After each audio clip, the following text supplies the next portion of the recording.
I don't mess with people behind the counter. I think working in the service industry is very difficult, and I don't like being rude or inconsiderate. I always feel bad when I'm rude and inconsiderate.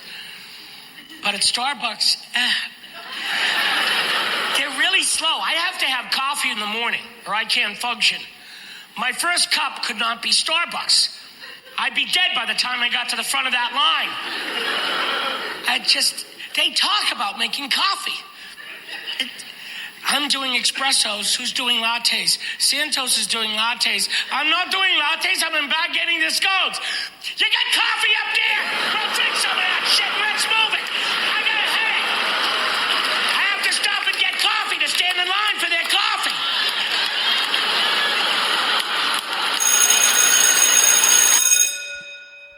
Good morning. It's Monday, Medal of Honor Monday, March the 11th, and this is The True Conservative. Welcome to all the butchers, bakers, and candlestick makers out there. I'm Ron, your host, and the only true conservative in the United States today. So today, after the Serenity Prayer and the patriotic song of the day, we will have the patriotic shorts, motivation, Bishop Barron, Ayn Rand, the 33 strategies of war, and the Medal of Honor. All that and more when I get back.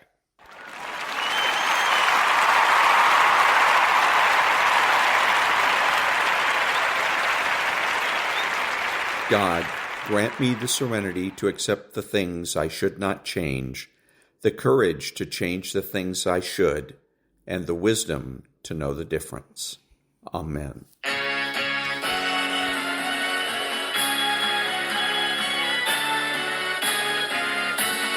When there's nothing left but the fire in my chest and the air that fills my lungs, I'll hold my tears and trade my ears for a glimpse at kingdom come.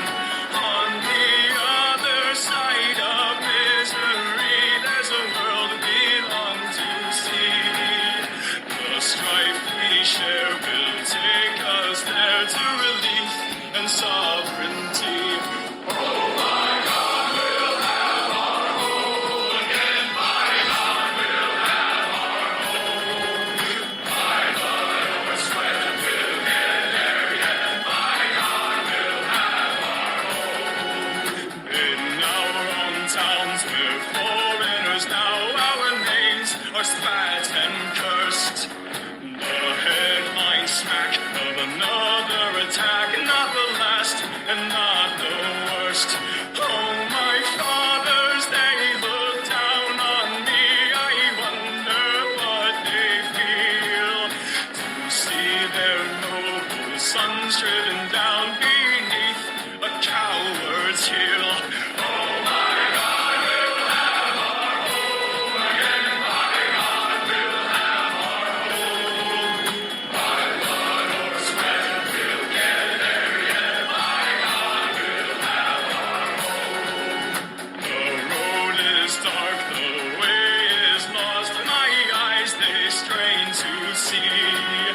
I struggle forth to find a friend to light the way for me.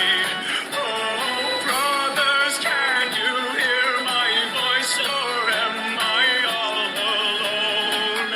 If there's no fire to guide my way, then I will start my own.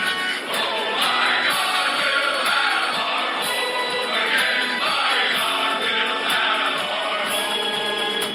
My blood or sweat will get there yet. My God, we'll have our home. Oh, my God, we'll have our home again. My God, we'll have our home. My blood or sweat will get there yet. My God, we'll have our home.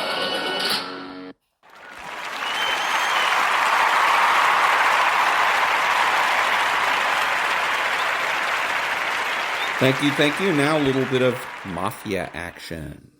And we sit down, and Carly's there again, and John is there again. I said, John, I don't want anything to do with the market. We can't live in this situation. Your guy is jeopardizing the market. I said, I'm going to buy you out. He says, no, you don't buy me out. I buy you out. That's exactly what I thought he was going to do.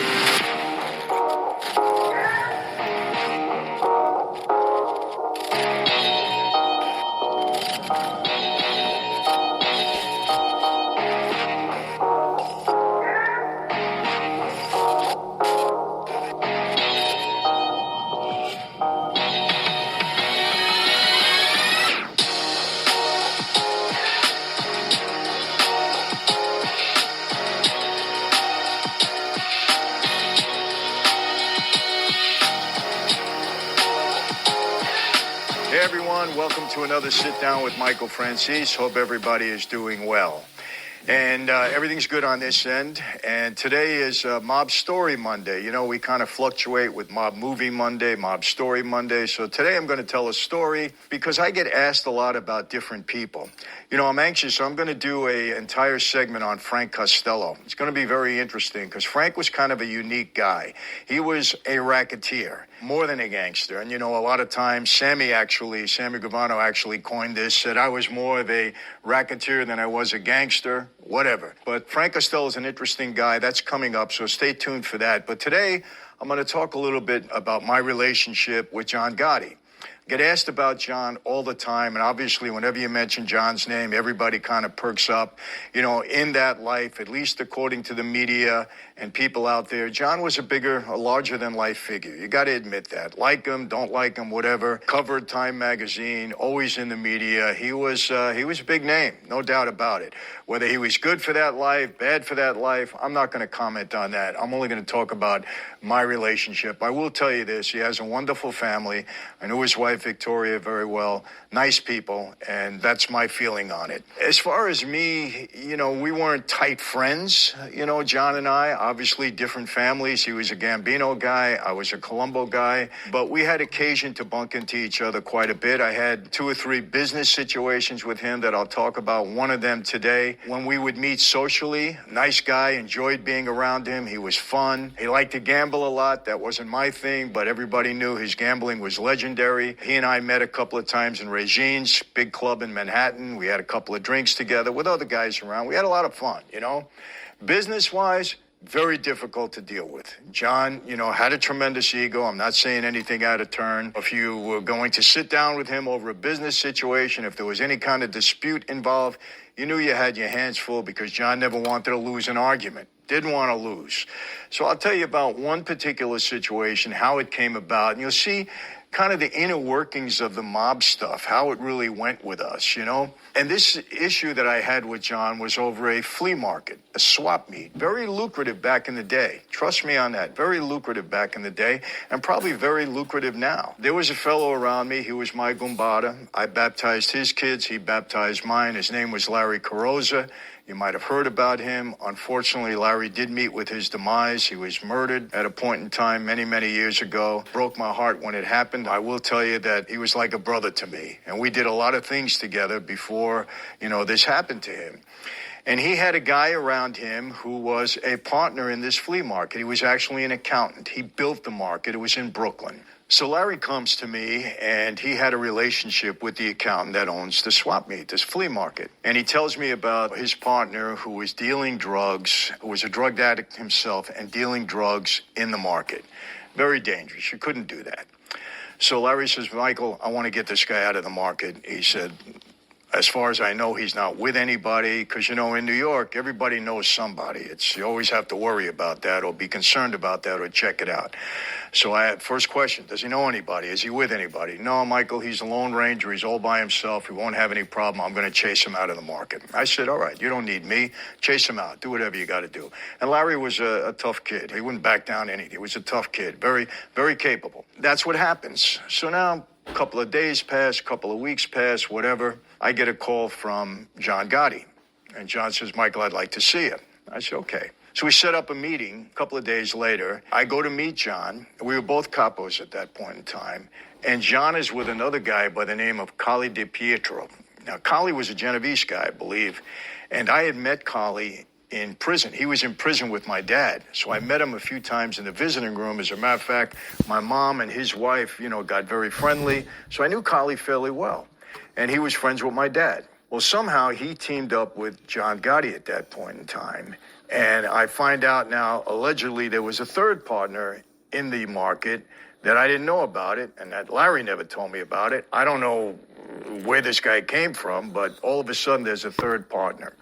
So Collie was there representing this third partner. John was representing the drug addict that we kicked out, and I got the accountant. That's how these things happen. So I was kind of blindsided when I saw Collie there. I didn't understand it, but then they explained to me. It seems that Gotti and Collie had teamed up. They wanted this market for some reason. John says to me, he starts off, he says, Michael, your guy kicked this guy out of the market. He's with me. I'm a partner there. And I said, well, John, how's he with you? The guy's a drug addict, number one. Number two, he's dealing drugs in the market. You know we can't do that. And just for all you people out there who always make comments when I say we were not allowed to get involved in drugs during my time in that life. It was hands off. The night I got made, I was told, you deal with drugs, you die. That was it. That was the rule across all 5 families. Now, were some guys doing it, sneaking on the side? Yes. As a matter of fact, you know the story. Paul Castellano was very upset because the Gotti crew, I don't know if Gotti himself, the Gotti crew allegedly was dealing in drugs. Castellano was mad. You know, there was going to be a hit out on Gotti. So the story goes. So I said, well, John, how could he be with you? The guy's a drug addict and he's selling drugs in the market. He never mentioned your name. He didn't know you. You know, so he wasn't with you. And he says, no, he's with me, Michael. So what really happened is the guy ran to somebody who was around Gotti. Gotti did his research. He found out that the guy, the accountant, was with me. That's how he got in touch with me. John saw an opportunity to earn.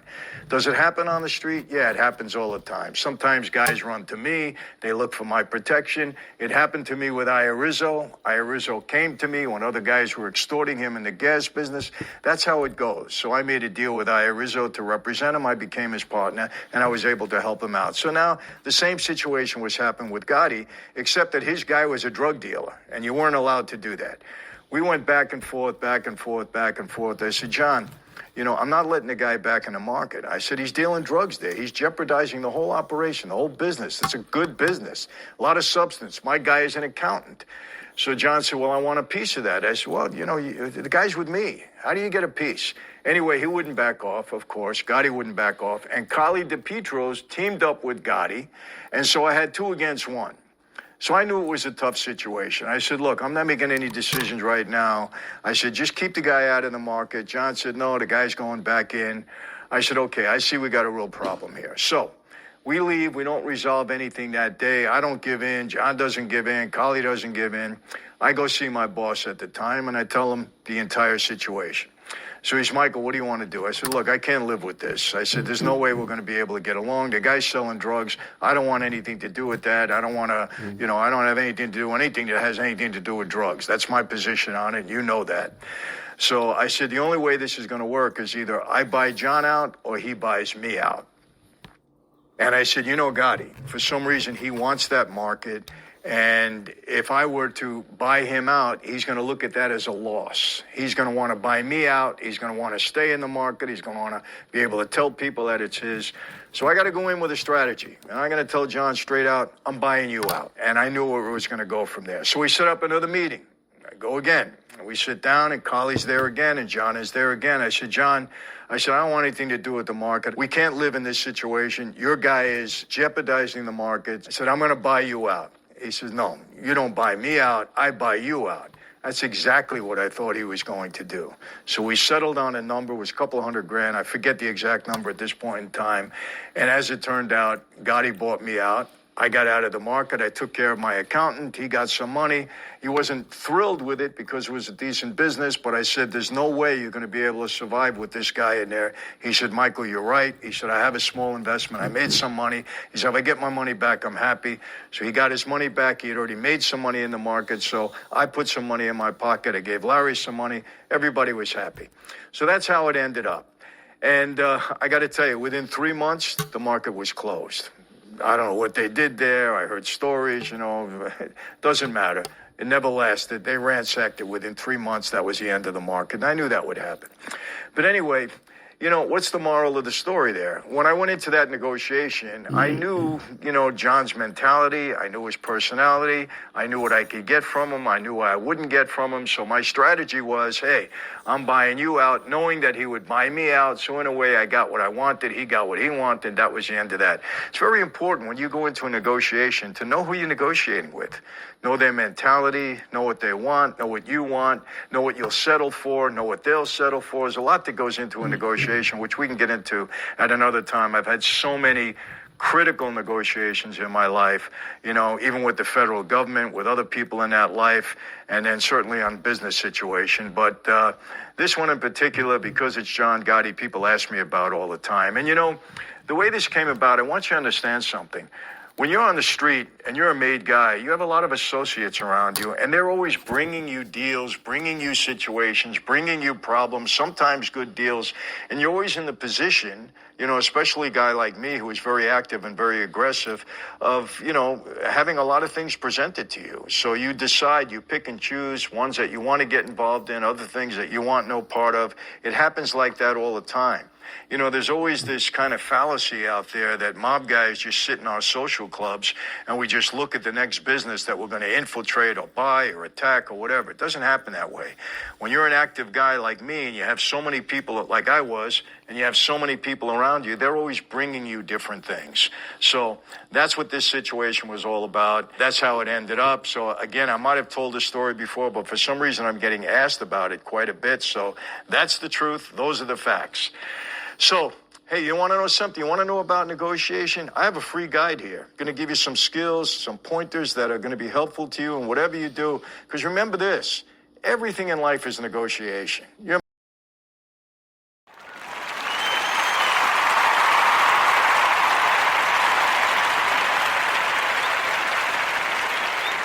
Thank you. Now the patriotic shorts. Dan Bush had jumped out and ran out of cover range and ran around the corner with a saw to dispatch as many Somalis as he could to defend the crash site. But he, in turn, got killed doing that as well. So another guy runs out and grabs him. Another sniper ran out and grabbed him. And as he was dragging him out of the way, a little bird came and landed in the intersection with the pilot shooting MP5s out the window to help them. He got shot through the neck, pulling Dan to the helo to put him in, and he tried to get back in the fight. And they wouldn't let him. They made him get on the bird as well. They exfilled both of them, and Dan ended up dying of his wounds. And I didn't know any of that till the end.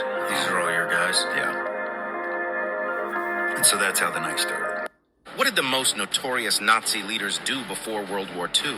Joachim von Ribbentrop worked in the wine business before his involvement in Nazi politics. With his charm and social skills, he built a successful wine import company, which brought him into contact with influential figures. Adolf Eichmann worked as a traveling salesman for an oil company before becoming a key figure in orchestrating the Holocaust. His mundane early career starkly contrasts with his later infamy. Heinrich Himmler, who later became the architect of the SS and the Holocaust, originally had a more mundane career. He was a chicken farmer and even wrote about poultry farming before his rise in the Nazi Party. Joseph Goebbels, the infamous minister of propaganda, initially aspired to be a novelist and playwright. He wrote several novels and plays, none of which were successful, before turning to politics. Reinhard Heydrich, one of the main architects of the Holocaust, was a highly talented violinist in his youth. His father was a composer and opera singer, and Heydrich initially pursued a career in music. Was Belisarius Rome's last truly great commander? In 530 AD, the Eastern Roman general won fame for a brilliant victory against the Sassanids in Syria.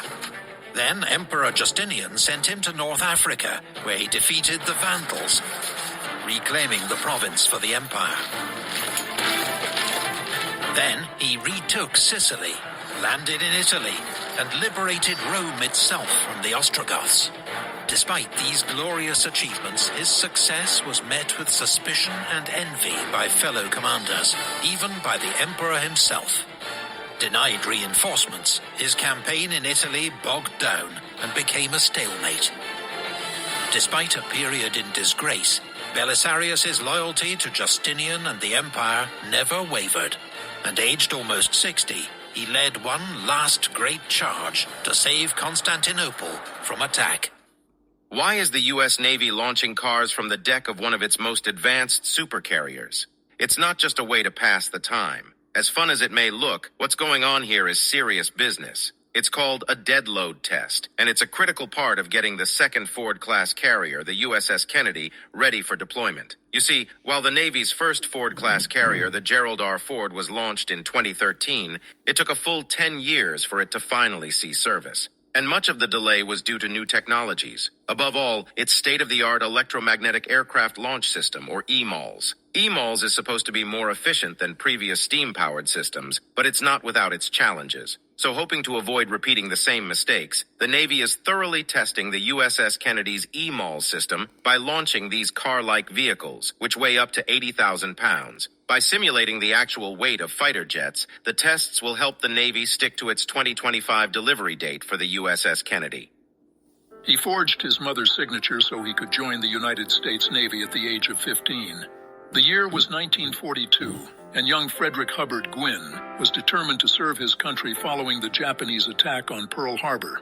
The teenager would become a radio man third class on board the submarine chaser USS Manville, which played a key role in the invasions of Saipan and Tinian. Following the war, Gwynn moved to Los Angeles, and with his deep voice and unique looks, found steady work until his breakthrough role in Car 54, Where Are You? But it was his role as the lovably naive Herman Munster that cemented his legacy as one of the most recognizable characters in television history. Fred's final on-air appearance was one of his most iconic, as the irascible judge in My Cousin Vinny. Fred Gwynn passed away from pancreatic cancer shortly after filming. Fred was in so much pain, but he never missed a beat, remembered co-star Marissa Tomei. He was a lovely, lovely man. Of Napoleon's 26 marshals, one stood out for his tactical brilliance, loyalty, and leadership. Louis-Nicolas Davout, the Iron Marshal. Davout first met Napoleon in 1798. Though initially unimpressed, Napoleon gave him a command in his Egyptian expedition, where he soon proved his worth. When Napoleon proclaimed a new French empire, Davout became its youngest marshal, the army's highest rank. His legendary Third Corps was often posted on Napoleon's right flank, playing a crucial role at Austerlitz. But it was at Auerstedt in 1806 that Davout won his greatest fame, taking on and defeating the main Prussian army with just his own corps. Many think Napoleon made poor use of Davout in the final years. He missed the Great Battle of Leipzig and was kept in Paris during the fateful Battle of Waterloo. Had the Iron Marshal been there, who knows what might have been. The U.S. and Ukraine are doing a little bit of bickering, right? The Pentagon's frustrated that Ukraine isn't taking its military advice and direction. But this is others say that Ukraine is justified in their skepticism, saying when was the last time America fought a war where it wasn't able to just delete its enemy through overwhelming force? Right? The U.S. wants Ukraine to focus on long-range strikes that put Crimea at risk and to work on severing the land bridge. But Ukraine hardly has any ammunition to focus on anything because America's Republicans have blocked major weapon deliveries to Ukraine for over a year now. Meanwhile, President Macron met with the parliamentary parties to discuss entry into the Russia-Ukraine war. Macron reiterating that he's open to sending troops and showed them maps of potential Russian strikes, with the head of the French Communist Party saying that Macron showed a scenario that could lead to intervention, the advancement of the front towards Odessa or Kyiv. While the leader of France's far-right party said that there are no red lines or restrictions in Macron's approach. And the head of the La France party is saying that they came into the meeting worried and left even more worried. And this, as Russia said a few days ago, that their borders don't end anywhere, a clear indication that they will not stop with Ukraine. And Macron continues to say that Europe cannot put constraints on itself when Russia has no limits and continues to threaten the use of nuclear weapons. On the army base, there's like this huge impact zone where they drop bombs. Zayd and I would take one of the side-by-sides and just go out there and hunt. And it started off, hey, let's get one, we'll butcher it up, we'll bring it back, and we'll grill them. We're eating fresh venison. It was awesome. So the second weekend, we go out there and we shoot a couple more. We're not wanting to butcher up all these animals. Let's just take like the hindquarters and the backstraps, the good meat. And then it became, let's just take the backstraps. And then bloodlust set in, dude, and we just started killing everything. Monday morning, we're back on the ranges, tells me to look up, and I see turkey vultures circle in 15 different sites. Somebody saw us running around doing this, reported it to the game warden. The instructors come out and was like, hey, who was out shooting freaking deer this past weekend? And Zay and I put our hand up. He's like, you dumbass. The game warden's on his way. You guys have a couple hours to go get all the carcasses, and we're going to blow them. We got beat for that one. Game warden was friends with the instructors, and by the time they get there, it was all cleaned up. He basically pulled us aside, said, don't ever do that shit again. But this one story is important because it's who I am. So we're going to this house, we're doing the clearing, we're walking through, and we're doing all the stuff, and we're doing it real quiet because we haven't gone hot yet. So it's all like the cover, we're just going through it super quiet. And I get up through this room, and I get up these stairs, and I take it this right, and at the end of this hallway, I didn't know how fast I was going pretty quick. For whatever reason, I went through the door, and it didn't have the number 2, so I was going out there alone. And out on this rooftop, so it was a door that opened out of the rooftop. And you know, in Afghanistan, they sleep on the roofs all the time. Plus, there's the security points. So this guy was up there on security, pulling security for his family and for the compound. And he had the AK, and he's sitting there. And so basically, you see me, I have all the best equipment. I'm like an alien being, you know? I'm looking very high-tech and very alien-looking. And then I look at this guy, and in retrospect, I look at this guy, and he's down here with bare feet and dirty and just raggy hair and his beard, and he had his one, that thing they wear. Once we got aboard ship, then they brought out a board that showed the outline of what Iwo Jima looked like. The words were used at that time, or maybe a little later. It looked like a pork chop. They told us that we were a reserve to 2 other Marine divisions and that probably we would never get off ship, that we would be reserved to them in the event they needed us, and that the campaign would probably last no more than 3 to 5 days. That was the information that everybody apparently had at that time, because we had no intelligence of what the island consisted of. We certainly didn't know they had 22,000 Japanese on it. We didn't know that they had miles of tunnels dug out in the island. None of that information was available. When we got to Iwo Jima, we're parked out in the ocean waiting to see if they need us. And on the first night, after losing so many people on the beach, we were notified we will be going in the next day. And that was the Patriotic Shorts. Back in a minute.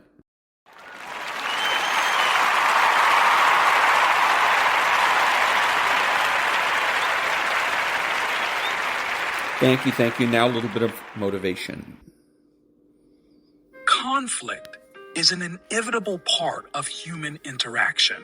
Whether it's a disagreement in the workplace, a heated argument with a loved one, or a contentious debate online, we've all found ourselves on the brink of explosion at some point. However, what if there were a way to navigate conflict without resorting to fists, figuratively or literally? Enter the ancient Stoics, masters of emotional control and reason, who offer incredible strategies for facing adversaries with grace and poise. In this guide, we will explore 8 important lessons drawn from the wisdom of great Stoic thinkers like Seneca, Epictetus, and Marcus Aurelius. These Stoic-inspired techniques may require more patience and effort than throwing punches, but the rewards, inner peace, long-lasting solutions, and potentially transformed relationships are well worth it. Lesson 1. Delve into the depths of your adversary.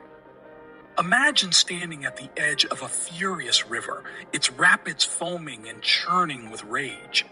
Instead of diving headfirst into conflict, a prudent Stoic would pause, focusing their gaze on the invisible depths below the surface. Similarly, entering your opponent's mind is the crux of the first Stoic tactic. By delving beneath the surface, beyond the apparent issues, you gain a deeper understanding of their motives, fears, and desires. Through empathy and introspection, conflicts can transform from raging rivers to calm streams, ripe with potential for resolution. Lesson 2. Choose your battles wisely. Disagreements are plentiful in life, but not all are worth engaging in. Stoics advise us to pick our battles carefully, evaluating each terrain before leaping into the fray. By pausing to consider the importance of the conflict and its potential impact on our well-being, we conserve our energy for battles that truly matter. Remember, the purest form of strength is often knowing when to walk away. Lesson 3. Speak with calm and clarity. In the heat of conflict, it's easy to let emotions dictate our words. However, Stoicism teaches us to communicate with calmness and clarity. By actively listening, respecting emotions, and speaking firmly but calmly, we foster an environment conducive to understanding and resolution. The goal is not to win the argument, but to find cooperative solutions that benefit both parties. Lesson 4. Seek the shared path. Conflict often gives the illusion of irreconcilable differences, but Stoicism encourages us to seek common ground. By transcending individual viewpoints and focusing on shared values and objectives, we pave the way for cooperation and compromise. Remember, those who ascend together, guided by shared ideals, will reach the heights of understanding. Lesson 5. Appeal to their inner value. Rather than attacking your opponent's character, appeal to their inner ideals. By understanding and respecting their values, you can present your case in a way that resonates with their beliefs. This approach fosters mutual respect and understanding, leading to more sincere agreements rooted in shared principles. Lesson 6. Using humor wisely in conflict resolution. Laughter has the power to reduce tension and foster openness in communication. However, humor must be used with caution, avoiding subjects that may offend or belittle. A well-timed joke or playful remark can serve as a pressure release valve, creating space for understanding to flourish. Lesson 7. Growth from ashes of conflict. Conflict, viewed through the lens of Stoicism, becomes an opportunity for personal growth. By adopting a learning attitude, introspecting on our actions, and seeking guidance from mentors, we transform disagreement into a catalyst for self-improvement. Every conflict becomes a chance to emerge stronger, wiser, and more resilient. Lesson 8. Establish clear boundaries. Setting boundaries is essential for safeguarding our mental and emotional well-being. By clearly defining what we will and won't tolerate, we assert control over our lives and protect ourselves from negativity. Boundaries create a space for growth, respect, and tranquility, aligning with the Stoic goal of living with a cheerful heart and a grateful attitude. In conclusion, navigating conflict with Stoic wisdom is not about defeating your opponent, but about mastering your own mind and emotions.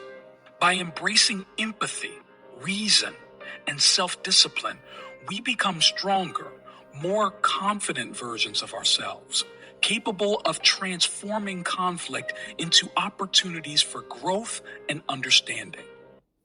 And that was a little bit of motivation. Back in a minute.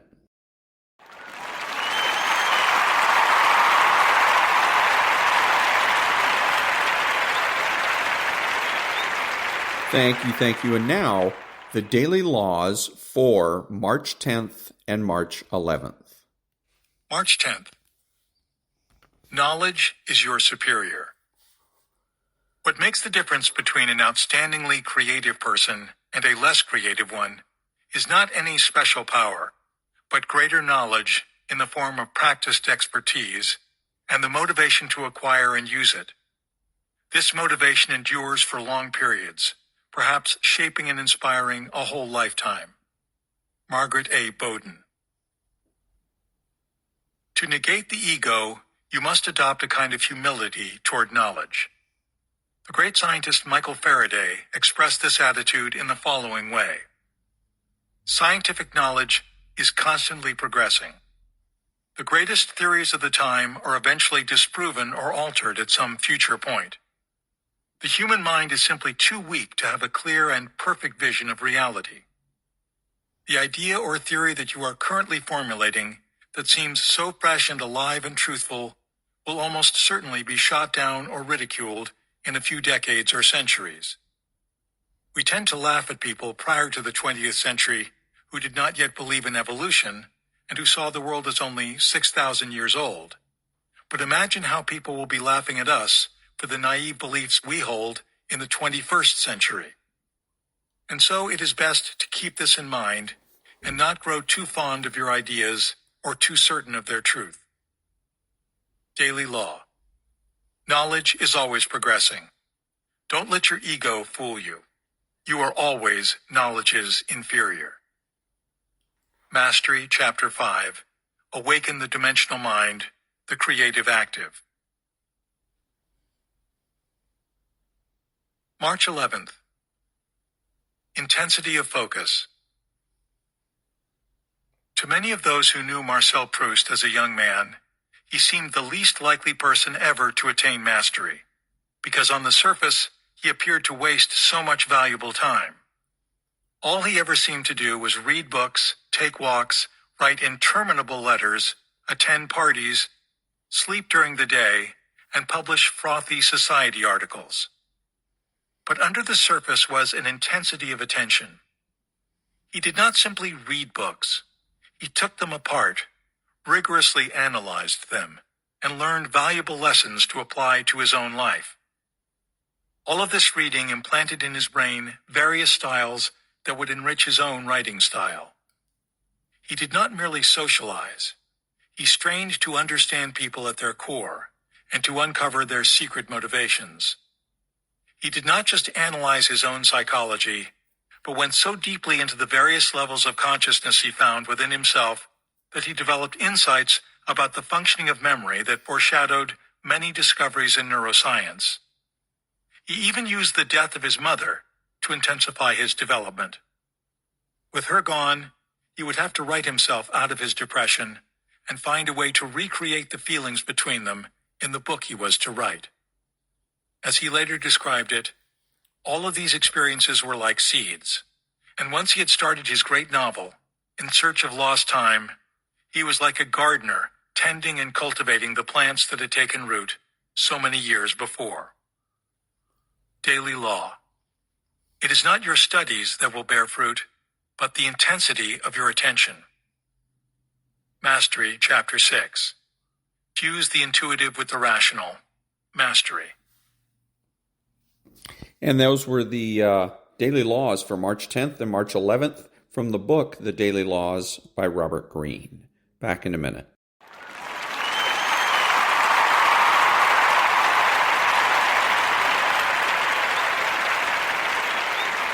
Thank you. And now, Bishop Robert Barron.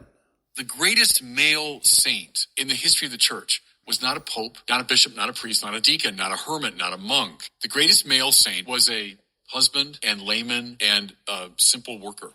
So, St. Joseph. A very interesting thing, a curious thing. Joseph never speaks in the Gospels. There's no account of Joseph ever saying anything. Rather, he listens and does what he's told. The saints are those who disappear into the mission of the church. Saint isn't drawing attention to himself or herself. Well, I think the example par excellence of that is St. Joseph. There's no crowing. There's no, hey, look at me. There's no, let me tell you what I'm doing. He listens, does what he's told, gets about the mission that God gives him. That makes him a deeply attractive and appealing figure, I think, to a lot of people. And that was Bishop Robert Barron. Back in a minute.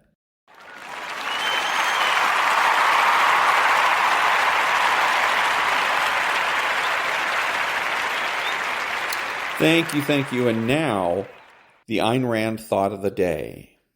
Quote, when I say capitalism, I mean a full, pure, uncontrolled, unregulated, laissez-faire capitalism, with a separation of state and economics, in the same way and for the same reasons as the separation of state and church.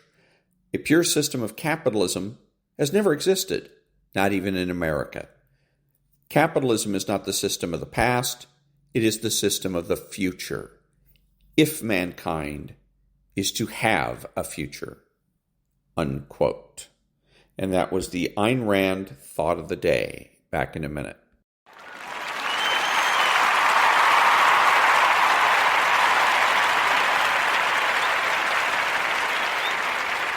Thank you. And now, the 33 strategies of war. We pick up where we left off. During this survey, one impression became increasingly strong, that throughout the ages, effective results in war have rarely been attained unless the approach has had such indirectness as to ensure the opponent's unreadiness to meet it.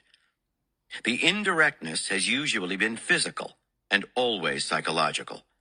In strategy, the longest way round is often the shortest way home. More and more clearly has the lesson emerged that a direct approach to one's mental object or physical objective along the line of natural expectation for the opponent tends to produce negative results. The reason has been expressed vividly in Napoleon's dictum that the moral is to the physical as 3 to 1. It may be expressed scientifically by saying that while the strength of an opposing force or country lies outwardly in its numbers and resources, these are fundamentally dependent upon stability of control, morale, and supply. to move along the line of natural expectation, consolidates the opponent's balance and thus increases his resisting power. In war, as in wrestling, the attempt to throw the opponent without loosening his foothold and upsetting his balance results in self-exhaustion, increasing in disproportionate ratio to the effective strain put upon him. Success by such a method only becomes possible through an immense margin of superior strength in some form, and even so, tends to lose decisiveness. In most campaigns, the dislocation of the enemy's psychological and physical balance has been the vital prelude to a successful attempt at his overthrow. From the Greek Myths by Robert Graves. The 10th Labor. The Cattle of Geryon. Heracles' 10th labor was to fetch the famous cattle of Geryon from Erythea, an island near the ocean stream, without either demand or payment. Geryon, a son of Chrysaor and Callirrhoe, a daughter of the Titan Oceanus, was the king of Tartessus, and reputedly the strongest man alive. He had been born with 3 heads, 6 hands, and 3 bodies joined together at the waist. Geryon's shambling red cattle, beasts of marvelous beauty, were guarded by the herdsman Eurytion, son of Ares, and by the 2-headed watchdog Orthrus, formerly Atlas's property, born of Typhoon and Echidna. On his arrival, Hercules ascended Mount Abas. The dog Orthrus rushed at him, barking, but Heracles' club struck him lifeless, and Eurytion, Geryon's herdsman, hurrying to Orthrus' aid, died in the same manner. Heracles then proceeded to drive away the cattle. Menetes, who was pasturing the cattle of Hades nearby, but Heracles had left these untouched, took the news to Geryon. Challenged to battle, Heracles ran to Geryon's flank and shot him sideways through all 3 bodies with a single arrow. As Hera hastened to Geryon's assistance, Heracles wounded her with an arrow in the right breast, and she fled. Thus he won the cattle without either demand or payment. From As You Like It by William Shakespeare. Your gentleness shall force, more than your force move us to gentleness. From Strategy by B.H. Littlehart. When in the course of studying a long series of military campaigns, I first came to perceive the superiority of the indirect over the direct approach, I was looking merely for light upon strategy. With deepened reflection, however, I began to realize that the indirect approach had a much wider application, that it was a law of life in all spheres, a truth of philosophy. Its fulfillment was seen to be the key to practical achievement in dealing with any problem where the human factor predominates, and a conflict of wills tends to spring from an underlying concern for all interests. In all such cases, the direct assault of new ideas provokes a stubborn resistance, thus intensifying the difficulty of producing a change of outlook. Conversion is achieved more easily and rapidly by unsuspected infiltration of a different idea, or by an argument that turns the flank of instinctive opposition. The indirect approach is as fundamental to the realm of politics as to the realm of sex. In commerce, the suggestion that there is a bargain to be secured is far more important than any direct appeal to buy. And in any sphere, it is proverbial that the surest way of gaining a superior's acceptance of a new idea is to weaken resistance before attempting to overcome it. And the effect is best attained by drawing the other party out of his defenses. From the I Ching. 6 in the 5th place means the tusk of a gelded boar, good fortune. Here, the restraining of the impetuous forward drive is achieved in an indirect way. A boar's tusk is in itself dangerous, but if the boar's nature is altered, the tusk is no longer a menace. Thus also, where men are concerned, wild force should not be combated directly. From Mao, a biography, by Ross Terrell. After this meeting, a story about Mao's methods went the rounds of Shanghai's remaining executive suites. Mao called in Liu Shaoqi and Zhou Enlai. He had a question for them. How would you make a cat eat pepper? Liu spoke up first. That's easy, said the number 2 man. You get somebody to hold the cat, stuff the pepper in its mouth, and push it down with a chopstick. Mao raised his hands in horror at such a made-in-Moscow solution. Never use force. Everything must be voluntary. Zhou had been listening. Mao inquired what the premier would do with the cat. I would starve the cat, replied the man who had often walked the tightrope of opportunity. Then I would wrap the pepper with a slice of meat. If the cat is sufficiently hungry, it will swallow it whole. Mao did not agree with Zhou any more than with Liu. One must not use deceit either, never fool the people. What then would the chairman himself do? Easy, he said, concurring with Liu at least on that. You rub the pepper thoroughly into the cat's backside. When it burns, the cat will lick it off, and be happy that it is permitted to do so. From the I Ching. Inner truth, pigs and fishes, good fortune. It furthers one to cross the great water. Perseverance furthers. Pigs and fishes are the least intelligent of all animals, and therefore the most difficult to influence. The force of inner truth must grow great indeed before its influence can extend to such creatures. In dealing with persons as intractable and as difficult to influence as a pig or a fish, the whole secret of success depends on finding the right way of approach. One must first rid oneself of all prejudice, and so to speak, let the psyche of the other person act on one without restraint. Then one will establish contact with him, understand and gain power over him. When a door has been thus opened, the force of one's personality will influence him. If in this way one finds no obstacles insurmountable, one can undertake even the most dangerous things, such as crossing the great water, and succeed. And lastly, from Secrets of the Samurai, by Oscar Ratti and Adele Westbrook.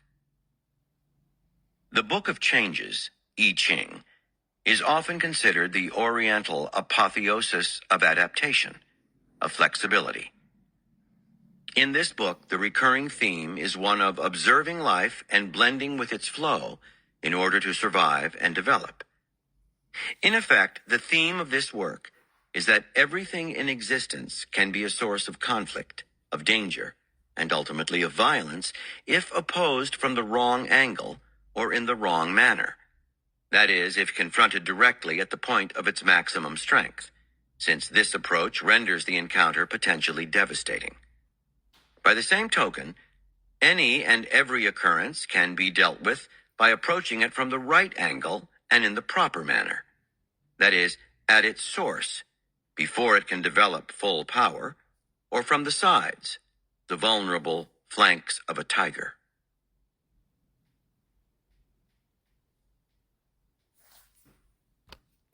And that was the end of Chapter 18, Expose and Attack Your Opponent's Soft Flank, from the 33 Strategies of War by Robert Greene. Back in a minute.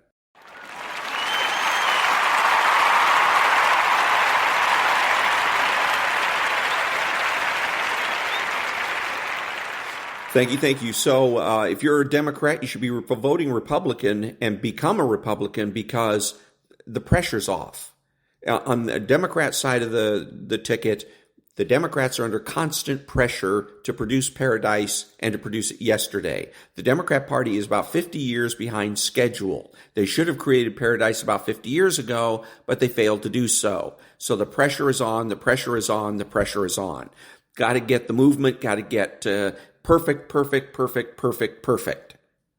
And from the time you get up in the morning until the time you go to bed at night, you're under the gun. Your fellow Democrats are looking at you, wondering why it is that you're going to Starbucks instead of doing something to create socialist paradise.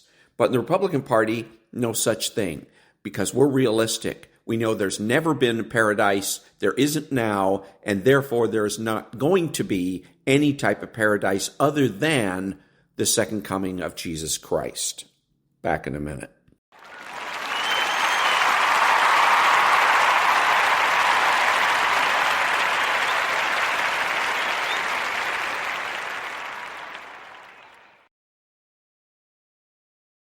Thank you. Now a little bit of Stuart Varney. And the average price for a gallon of diesel, no change, $4.03. There you have it. All right, coming up, Biden raised eyebrows with several gaffes during a campaign stop in Pennsylvania. Roll tape. Pennsylvania, I have a message for you. Send me to Congress that I can support this right. We cut the deficit. And we added more to the national debt than any president in his term in all of history and under Donald Trump. Oh, dear. Anyway, so what you would say in this particular situation, because he's spewing out basically what are talking points, so that the useful idiots, supporters, are going to go to work and they're going to spew those talking points. Hey, did you know that the Biden administration has cut the deficit and they've cut it more than any blah, blah, blah, blah, including Donald Trump? The best response here in this particular situation is, what are you talking about? What are you babbling about? Something to that effect. Make them explain. Make them prove it. Okay, prove it. Saying you could say that as well, but it's a little bit sharp. So it's much better to say, I don't know what you're talking about. What are you babbling about? What are you talking about? And put them on the defensive. Put them in a position where they have to explain. And that's effective because there's a saying in debate: when you explain, you lose. Now, when they stand there and they just look at you, because they're just taking talking points, they're not expecting you, they're not expecting anyone to put them on the spot to make them explain, because they haven't thought about it. They just hear President Biden say this on TV, so they think these are the magic words where I'm going to go into work and I'm going to spew these at the conservatives in here and watch them bubble and fizz. So when they're stunned and they're sitting there with their wide-eyed and with their mouth open, that's when you say, well, maybe we'll talk about this again later, okay? Have a nice day, and walk away. Back in a minute.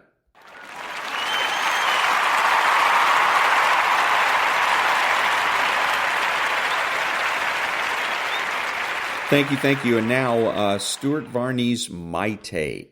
$71,600 as we speak. It had been $72,000. That's the markets. Now this. The president has changed his tune and now openly calls for a ceasefire in Gaza. Why the change? Domestic politics. There is a sizable chunk of the Democrat Party which opposes support for Israel and promotes the interests of Hamas. A ceasefire is very much to Hamas's advantage. A ceasefire stops Israel from finishing the job of eradicating the people who butchered 1,200 Israelis. In the Democrat primary so far, uncommitted write-ins captured enough votes to get the White House very worried. The uncommitted want a ceasefire, and Biden, seeing the writing on the wall, obliges. Biden can't win if he loses the Muslim and Arab American and progressive vote. Domestic political pressure has turned him. Today, he's setting off on a campaign tour. By calling for a ceasefire, he hopes to blunt the opposition that he meets on the road. Pro-Palestinian protesters have appeared everywhere. They blocked streets and delayed the Oscars last night. Some of the stars wore red ceasefire badges. This amounts to a Hamas win. Holding hostages is indeed a disgusting but successful tactic, which they have used to extend the conflict. They don't care about the people they keep in their tunnels, and they don't care about the Palestinian people suffering mightily. Don't be surprised if Biden ends up having American taxpayers pay for the rebuilding of Gaza. Don't be surprised if Palestinians join the flood and come to America seeking asylum. He's already ruptured relations with our closest ally. A politician has to weigh conflicting demands. Joe Biden is indeed a politician, and he has resolved conflicting demands by caving to domestic politics. That is politics, but it's not leadership, and it is not moral clarity. Second half of Varney just getting started. So the thing here is what this illustrates is the bluffing. The left is always bluffing. They bluff and they bluff and they bluff. They never come out and directly say things when they can go ahead and hint or suggest. So with the left coming out and suggesting that they might, maybe they're suggesting they'll stay home, but I can't even see that, because staying home during the general election means a vote for Donald Trump, and they know that. And there's no way they're voting for Donald Trump. Donald Trump could come out tomorrow and say, I'm pro-Hamas, and these people still aren't going to vote for him. So Joe Biden capitulated. He went weak-kneed and capitulated to this pressure. He accepted the bluff. Okay, they bluffed him into changing his position on this situation. What he should have done was just continue on and doing things as he normally does them, which is in effect a counter bluff. Okay, so you have then brinksmanship, a situation of brinksmanship. You're basically saying to the squad members, I dare you to vote for Donald Trump. And as a matter of fact, he could go out and do that on the campaign trail. He says, I know that you're on my side ultimately. I know that you're going to vote for me because there's no way you're going to vote for Donald Trump. And staying home is just as good as voting for Donald Trump. Call their bluff. Same thing is what any conservative should do. When you're getting talking points of this sort at work, call their bluff. Back in a minute.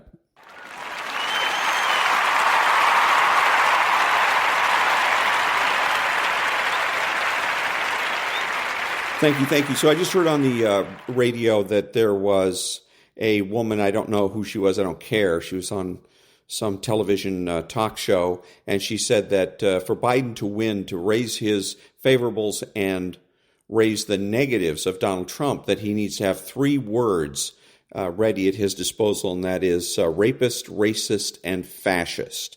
This is easily defeated. If you go to work and people are in the habit of, various communists are in the habit of confronting you with various talking points, because that's what she's doing really, is issuing talking points to the rank and file. So what you do is you keep a picture on your phone or anywhere, and it could be a paper picture, it doesn't matter, of a Trump supporter that happens to be black or Hispanic. Preferably, say, with a T-shirt that says Trump 2024. Then when they try that, you aren't voting for that rapist, racist, and fascist, are you? Then you can say, excuse me, look at this guy. Is he a rapist, racist, and fascist too? Shuts them up every time. Back in a minute.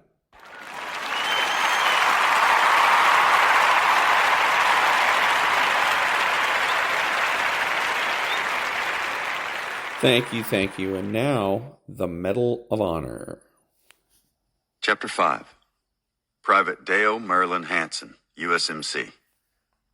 Dale Hanson was a farm boy from the northeastern Nebraska town of Wisner, known as the Livestock Center of Nebraska.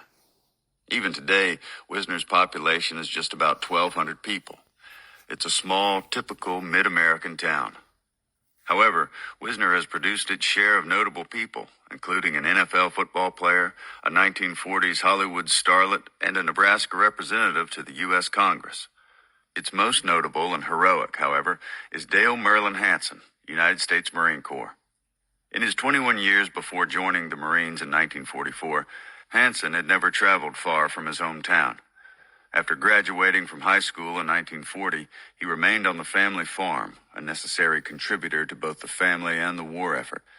In May 1944, however, manpower demands called up Dale for the Marine Corps. He did his basic training in San Diego and then underwent further training at Camp Pendleton, where he became an expert with the Browning Automatic Rifle, or BAR. After 6 months of training, Hanson left the United States for Pavuvu Island in the Pacific for further training, and then to Guadalcanal for maneuvers prior to the invasion of the Japanese island of Okinawa, only some 340 miles from the Japanese home islands. Okinawa was to be the main staging area for the anticipated U.S. invasion of Japan, and casualties were expected to be, and were, high. When the battle ended on June 22nd, Okinawa proved to be the bloodiest battle of the Pacific War between the United States and Japan. American forces were to sustain over 12,000 killed in action and almost 40,000 wounded. 28 U.S. ships were sunk. These were almost all sunk by the infamous kamikaze suicide pilots, for which Okinawa was the largest battle. The Japanese lost more than 100,000 men. To give you some idea of the carnage and intensity of the battle on Okinawa, though definitely not to take anything away from the brave men and women who have lost their lives on the battlefield since then, the war dead of the Vietnam conflict for the United States over a 10-year period was 55,000. In 2 months, the casualties on Okinawa totaled almost 25% of that. 15 men were awarded the Medal of Honor for their actions at Okinawa. On April 1st, Private Hansen was part of the initial wave of troops landing on Okinawa. After experiencing combat for the first time on Okinawa by the time he and his unit, Company E of the 2nd Battalion, 1st Marine Division, had fought to the heavily defended southern part of the island in the beginning of May, Private Hansen was an experienced combat veteran. On Okinawa, surviving for a week made one a veteran. On Hill 60, on the southwestern side of the island, astride the infamous Shuri line of the Japanese defenses, Dale Hansen performed an astounding act of valor, which resulted in his receiving the Medal of Honor. His comrades remember Hansen as being extremely calm under fire throughout the battle, and when they were pinned down by a strong enemy pillbox and other Japanese positions, Hansen's courage and calm under fire served them well. Grabbing a bazooka, Hansen crawled forward in full view of the enemy and destroyed the pillbox. As he got up to move forward, this weapon was destroyed by enemy small arms fire. He then grabbed a rifle and climbed to the top of a small ridge, looking down on a Japanese position, which he attacked single-handedly. Killing 4 of 6 enemy with his rifle, he then attacked and killed the remaining Japanese with his rifle butt when his weapon jammed. He then returned to his unit, picked up a replacement weapon and satchel full of grenades, and advanced against a Japanese mortar position, killing 8 more enemy soldiers, which allowed his unit to advance, helping to capture Hill 60, an important point along the Shuri line. He survived this action virtually unscathed. For this action, he was awarded the Medal of Honor. Sadly, 4 days later, an enemy sniper killed Private Hansen. His Medal of Honor was presented to his parents in May of 1946. After the war, a Marine Corps camp on Okinawa, which still functions today, was named after Private Hansen. And that was Chapter 5 of World War II Heroes, Medal of Honor recipients, and their heroic stories of bravery. Back in a minute.